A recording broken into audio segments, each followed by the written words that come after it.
Hey, good Tuesday evening, everyone. This is State Representative Brad Halbrook, joined with some of my Freedom Caucus colleagues and our State Director Colin Mosley. So we have Representative Dan Calkins and Leader Chairman Chris Miller.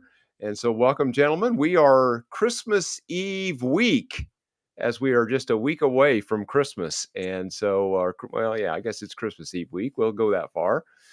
And so, anyhow, welcome to the show this evening, gentlemen. We're just going to kind of do a wrap up of the year. This will be probably our last live stream in 2024, unless something breaks right around New Year's. Now, we are due back in for lame duck session. Is it Saturday the 4th or 5th? Whatever that first Saturday it'd be the is. 4th. The 4th. And so anyhow, unless something breaks open, we probably won't join you again until we get back to Springfield for the lame duck session. And so with that, welcome everyone, and hope you're doing well. Well, life is good here in Blaine Wilhour's district. Good. Well, hey, let's just go to the slides and let's just get into that, and then we'll have a kind of a closing round of comments here as we close out and get ready for Christmas. So 2024 comes to a close, and what a year it's been. And we saw all kinds of crazy stuff. Gentlemen, topic here is the big victories that we had in the primary and the fight against illegal immigration. The list goes on and on. Budget shortfalls, big budget tax increases passed last spring. Gentlemen, I'll just open it up. You guys kind of take it. Chris or Dan, anybody want to kind of open up on anything there? Well, I do think it's been a great year, mainly not because of the great policy reforms we got, but just some of the things that we were able to expose, some of the things that we were able to give voice to when a lot of times people feel like they don't have a voice. I know that bringing awareness to the child drag shows, sex change treatments for minors, a lot of the subsidies, the DEI, and all of the nonsense that goes on. A lot of times the mainstream media doesn't report, and so we are very thrilled over this past year to be your voice of truth, logic, and common sense, to flip over the rocks and watch the cockroaches run for the corners. But so that's been fun. I know one of my highlights is when Riley Gaines' team was able to come to Springfield and we're able to have a news conference and exposed a lot of the fallacies with Title IX, and that was a real blessing. But the hits just keep on coming, so we have to be vigilant and always be mindful of the fight for freedom never ends. Exactly. And Chris, you gave a pretty good floor speech about CO2. I trust that's up on our Freedom Caucus YouTube site. If not, we ought to get it there. It is there, right? Okay, so check that out. Yeah. Yeah, good stuff. That kind of stopped them dead in their tracks that evening when you had that. I can't believe I forgot to add that one. I think it even got the Jay Hoffman's. It tickled his funny bone. Yeah, that was a highlight, I think, to some of our legislative spring session was that CO2 speech, Chris. So we need not forget about that. So, and the highlight, I would say, Chris, it was a highlight to the Freedom Caucus Summit in Texas, as was the video of Chris standing on a manure pile talking about being on the Democrat platform. That was also a highlight. Hey, it's important to maintain your sense of humor during all this nonsense. No doubt about it. Well, Dan, you had a lot to talk about this spring and a lot of things going on in your neighborhood. Boy, where do you start, Dan? I don't know. I think, some of the things that we've talked about over the last couple of years are coming back around. This energy bill, the CEJA bill is creating just a lot of heartaches, here in Illinois. And, we've been beating on this drum now for 3 years, almost 4 years. Mm-hmm. People didn't want to talk about it. They didn't want to believe us. But now that everybody's had an opportunity to see their electric bills go up, their heating bills go up dramatically because of the policies that, the Democrats have forced upon us in their Green New Deal. I think that's a big deal. I think this Goshen thing that we did, I'm very proud of the work that we've done on the Goshen battery plant. Hopefully, our friends in Congress will have something to say about Chinese companies taking over parts of our economy. That's a big deal. We talked about the bad deal, the governors, buying uh, off companies to come to Illinois, and things don't work out. This Stellantis thing uh, up in Belvedere is a hoax. They're going to get bailed out by the federal government. All the hoopla about these electric powered school buses we talked about, and the weight on the bridges and our country roads, and trying to run these electric buses around in the wintertime. We warned everybody about this. That company is now closed up shop in Illinois, even with all of the money that Governor Pritzker gave them to try to bribe them to stay. Another highlight of ours, and I don't think anybody can forget our trip to the border and then up to Chicago. So we've been very busy this past year, and it's been an honor to be a part of it. Yeah. Well, Yeah. being the Christmas season, I hope you've all have got to watch your favorite Christmas movie, whether it's Die Hard or Holiday Inn, or whether it's Chevy Chase's Christmas Vacation. CEJA, and the point I say that would make of all that is CEJA and the Safety Act that were passed in lame duck. Dan, you talked about CEJA. I mean, Clark, this is the gift that just keeps on giving all year long. I mean, we just keep, it's like, how many fixes to these really bad bills do they have to do? And there's no making them any better, right? There's nothing you can do to make them any better. They're bad ideas to start with. And, you mentioned Solantis. It was kind of funny to watch the governor defend about how much money has not went to Solantis or to Lions Bus Company. Yeah, well, those are just tax credits. We haven't issued any of those yet. They have written checks to Goshen, right, Dan? Yes, $125 million. Yeah. The foreign adversaries. Yeah. So this is the epitome of the gift that just keeps on giving with this bunch. Yeah. So yeah, it's been a memorable year, no doubt about it. I think about that trip to the border, how unique that was and eye-opening, and then to go to Chicago, let alone how cold it was up there that day. But just to see what's really happening, you just got to go to where things are going on to see it for yourself firsthand. I don't know how else to explain that. Well, it was cold that day in Chicago, but the reception was so warm, it just kind of warmed us all up. Yeah. That's probably, I think back to the Something year, like and I mean, that day it was blistering cold, but that day was awesome because, to Brad's point, we talk about this stuff all the time, and we talk about Chicago and immigration issues, and people want to gaslight it. It's right-wing propaganda.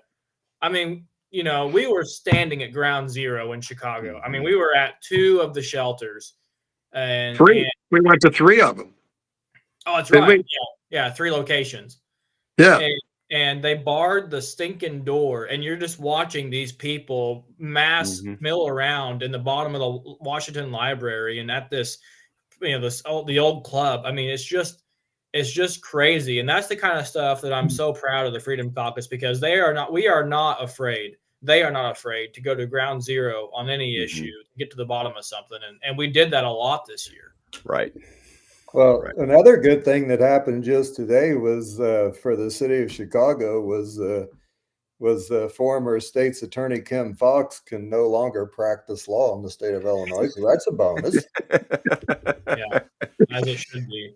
I mean, and Chicago's got, as we round off the year, it has not been a good year for Mayor Johnson. No.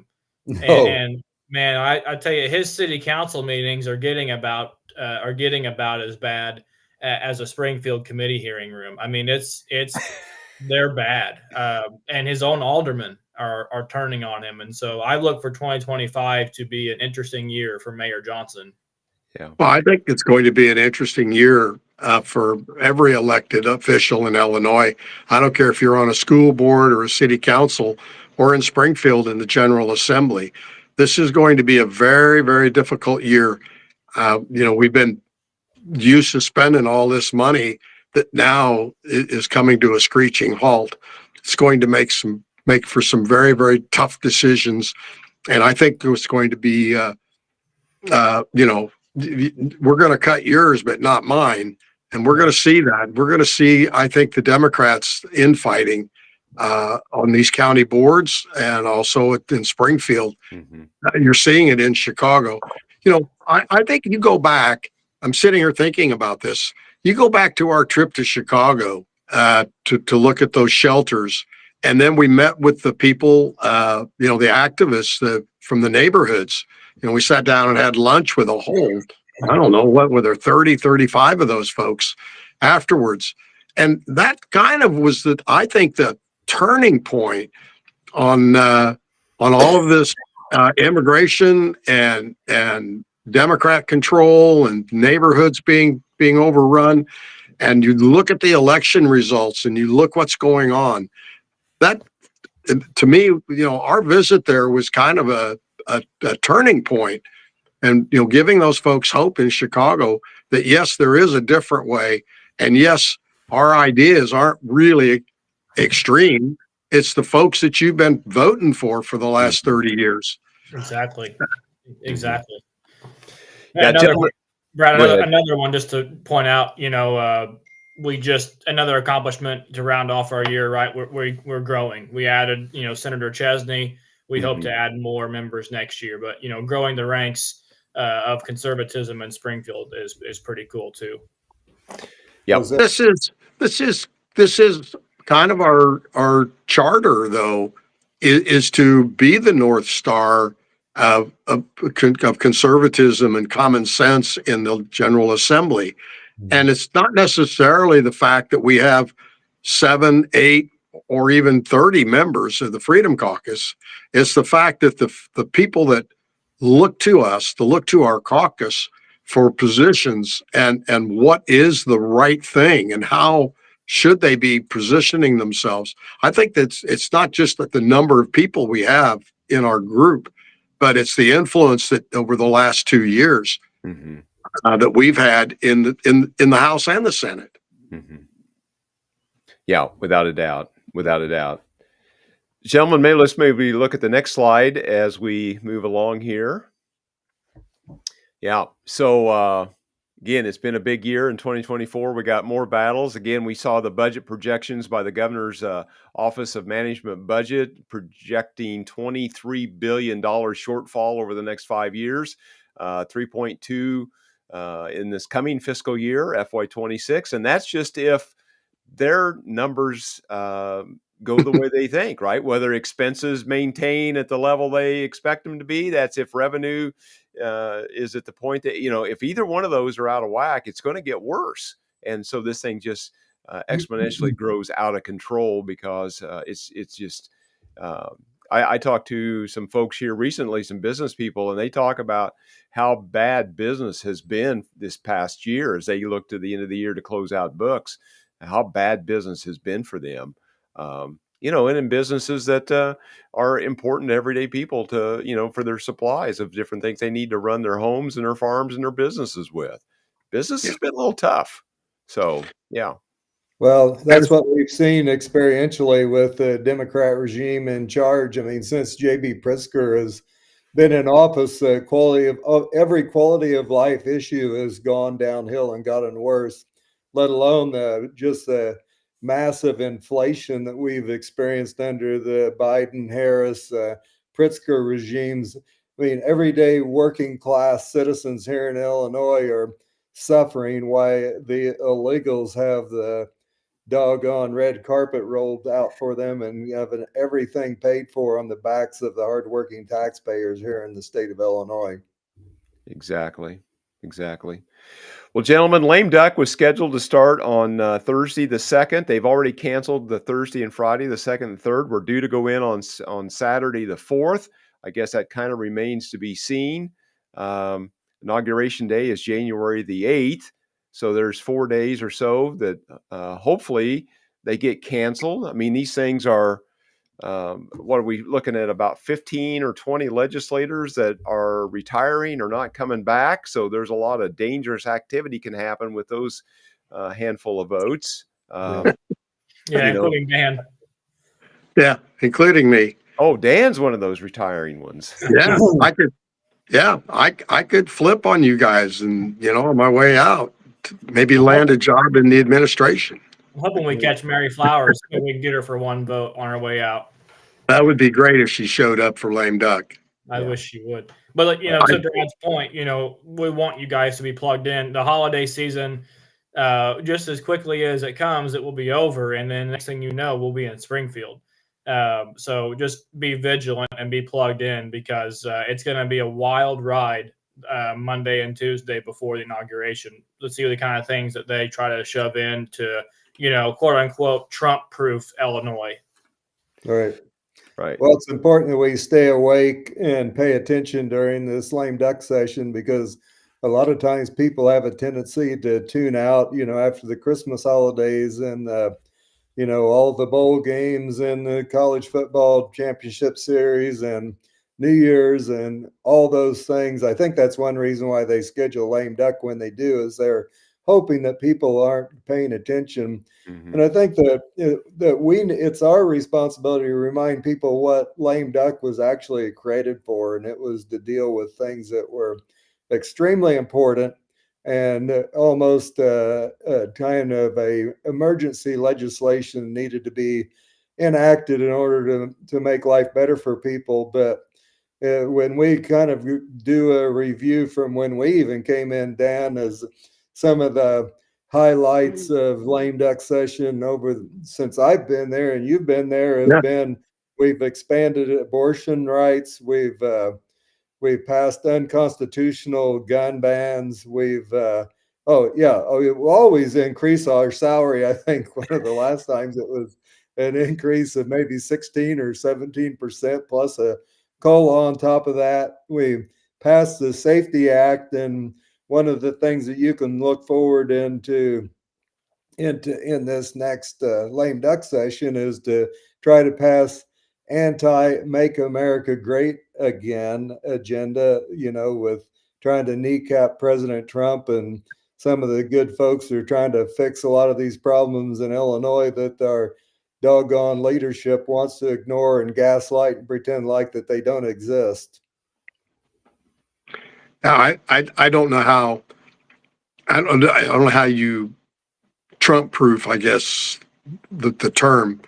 I don't know how you do that, because federal laws are overreaching state laws, and the consequences for not obeying the federal law are severe.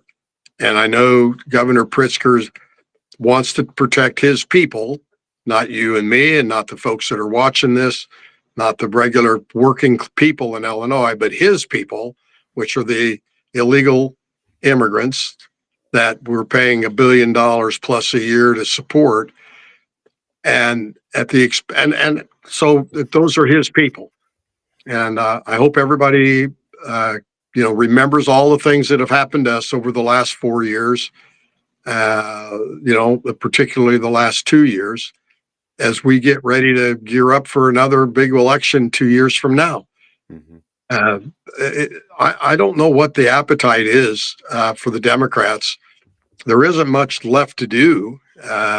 Illinois is the third worst. We got our third highest state for people moving out, the third worst state for taxing its citizens. Our unemployment is the third highest unemployment in the country. I mean, we are at the bottom of the barrel on every matrix that we should be, if not in the middle, in the upper third. Mm-hmm. And it's all because of the policies that the Democrats have put in place that we've got to get changed in this state. Yep, no doubt about it. Second highest property taxes in the nation, second highest gas tax in the nation, depending on where you live. If you're in maybe some of the collar counties, you may have near the top of the pile as far as gas taxes, not just second in the nation, but you could be tied for first in the nation with gas taxes. We near a dollar a gallon just for the tax on gasoline. Thankfully, we Right. don't live in California where it's dramatically higher yet, but if that isn't bad enough. And yet, the roads are failing. I don't know that we got bridges that are failing, but I'm not sure. Um, that's kind of a different character. But sure enough, we have roads that are failing all across central and southern Illinois in bad need of shape with the double of the gas tax, with the automatic increase every July 1st. It's just a completely mismanaged state. I don't know how else to say it. When the Pritzker has grown the budget over 30% since he's been here, over $13 billion growth. Um, Yeah. it's just like, yeah, but those chickens are coming home to roost. Yeah. Yeah. All right. Hey, gentlemen, maybe we need to kind of close out IllinoisFreedomCaucus.org and the donate button there you can find if you'd like to contribute to help us out during the end of the season. Director Mosley, is there anything we need to add to that? Well, I would just say, as you reach the end of the year and think about end of the year giving, all the things that you heard these gentlemen talk about on that first slide, they are all made possible because of the grassroots support, not only through donations, but just through your time and your words and your sharing of content. It motivates the members to keep fighting for truth, logic, and common sense. And so, if you're so led to give here at the end of the year, we certainly appreciate that because I know I speak for all these guys when I say we want to do even more for you next year at Springfield. Right. Yeah. Thank you, Colin. And to that, let's go to Dan real quick, maybe 30 seconds, Dan, for closing comments and Christmas wishes. And then we'll go to Chris and then I'll close it out and then we'll say goodnight. So, Dan. Thank you. Well, Merry Christmas, everyone. Keep your family close. This is the time to celebrate all of the things that we've been given in this world. To get off on another note, we love to travel. We'd love to have you invite us into your district. We'd love to come up, come into your hometown, into your county, and talk about the things that are important to you and your neighbors. So let us know. We're willing to travel. It's part of our mission in life. And we're so appreciative of everything we've been given, and we're very thankful for the support all of you have given us over the past year. Yeah. Thank you, Leader Calkins. And we'll move to Leader Chairman Miller for a closing comment and Christmas wishes. Well, thank you, Brother Albrecht, and thank you all for tuning in both tonight and over the past year. We really appreciate your support, and I'd like to encourage you to maybe downshift and take a little break from politics and remember the reason for the season was the birth of our Lord and Savior, Jesus Christ, and keep that in mind. And once the new year kicks back in, it's in time to be paying attention to not watch what politicians say, but watch what they do because policy does matter. And so I know that as we move into 2025, that we understand that the fight for freedom never ends. And so we're going to be all gas and no brake, baby. Exactly. Well, ladies and gentlemen out there, we appreciate you tuning in and sharing our content. And again, we just would appreciate that you continue to like, share, and subscribe and follow all of our different channels that we have on social media. It's really, really important to get the word out. And I'm so grateful for everybody that has showed us support, and when we're out and about, they tell us how they appreciate what we're doing. The emails that come in with kind words, all those things really add up and help us kind of motivate and keep moving. Guys, this is about the Constitution, the Declaration of Independence, the Bill of Rights, the Scriptures, and the party platform to help move and keep the conservative movement alive and well in Illinois and across the nation. So we believe that things are making a difference for a reason. And so with that, we appreciate it. And gentlemen, we'll say good night and Merry Christmas and a Happy New Year. Merry Christmas.